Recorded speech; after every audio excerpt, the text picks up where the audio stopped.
So let's look at this sum.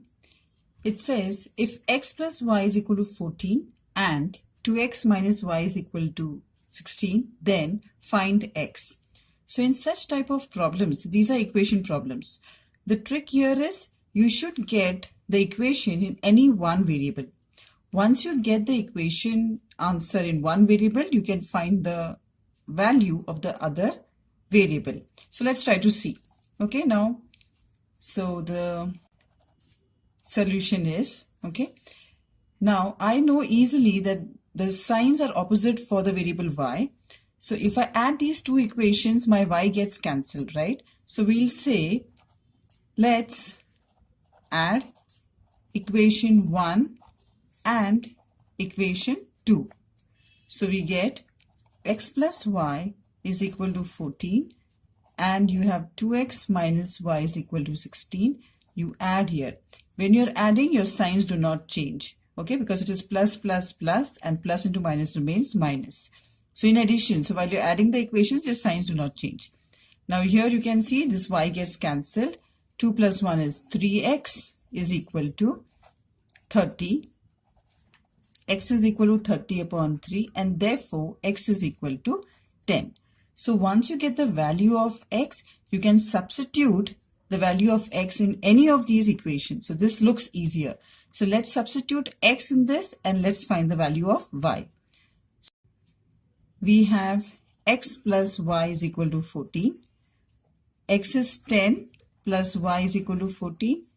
Y is equal to 10 goes on the other side. So you have 14.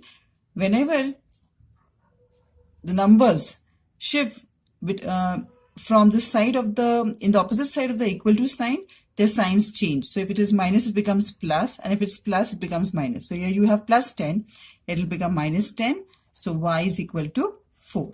And you can stop the sum here itself because you have been asked only find x. So x is equal to 10 and you can stop your sum. Let's look at the second sum. Find the value of, this is the total numbers that are given, which are in quite a lot of decimal places. So there's a very easy trick to solve these type of decimals. So don't start with just, dividing the numbers. First, let's get rid of all these decimal points and then your sum becomes easy. So the solution would be, now okay, so let's rewrite the sum.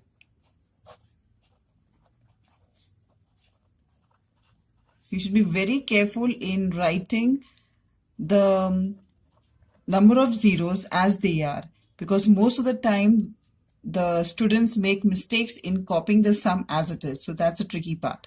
Okay, so how do we remove the decimal points? Okay, it's very simple. You should see the number of points. Okay, so since you have the points in numerator and denominator, let's nullify that. You can remove the decimal point up to 3 places here, 1, 2, 3.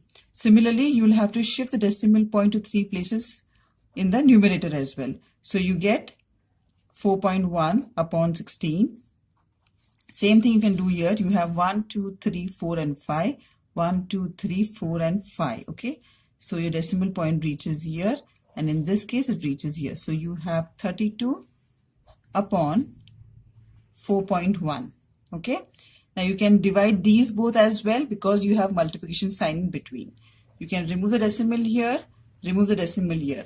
So what you get is 41 upon 16 into 32 upon 41. You can cancel 41 ones are 41 ones are. You can directly cancel 16 ones are 16 twos are. In case you are not sure of the tables for 16, what we can do is, in your working, you can have 32 upon 16, okay? And since both these are even numbers, try with 2. So you have 2 8s are 16, 2 1s are 6 are, 2 4s are 8, 2 8s are 16, 2 2s are, and then you get the answer as 2, okay? So simple. So the third problem is, if 5 square root 2 plus 3 square root 3 minus 6 square root 2 minus 7 square root 3. Now mind, this minus is for this entire bracket. Okay. So this is equal to a square root 2 plus b square root 3. Then find a and b. Okay. So these type of sums the way you solve them is, it is given that your left hand side, so all the part that is on the left hand side of the equal to is called as LHS. Okay, so you, in short form, you write it as LHS. It is given to you, your left hand side is equal to your right hand side. So when you solve this, whatever value you get, you can equate it to your right hand side. And then you need to find the values of A and B. Okay, so the way you solve it, so first let's open the brackets. So you have 5 square root 2 plus 3 square root 3 minus, the way you should always open the bracket is, try to get the signs correct. So minus into plus is minus. So you have minus 6 square root of 2, minus into minus is plus. So you have plus 7 square root of 3 is equal to A square root 2 plus B square root 3.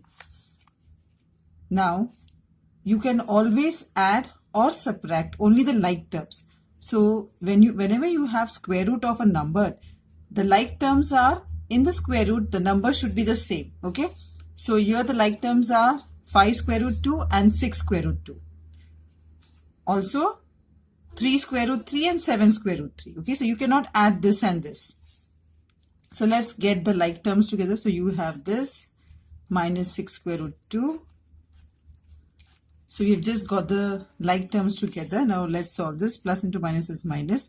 And always take the sign of the greater number. So you have minus square root of 2 plus into plus is plus. So you have 10 square root of 3. You shouldn't be solving any further. Reason being, these are unlike terms, okay? Because here it is square root of 2 and here it is square root of 3. Now you have got LHS in the format of the same thing, A square root 2 plus B square root 3. So square root 2 is common, right? So your A is equal to whatever number remains after you remove square root 2 is your A. So A is going to be minus 1. If you have no number, that means by default it is 1, okay? So you have A is minus 1. And B would be, if you remove square root 3, whatever remains along with the sign, okay, that is your B. So B is going to be plus 10. So that is 10. Thanks for watching the video, guys. Don't forget to subscribe and press the bell icon. Keep smiling and have lots of fun.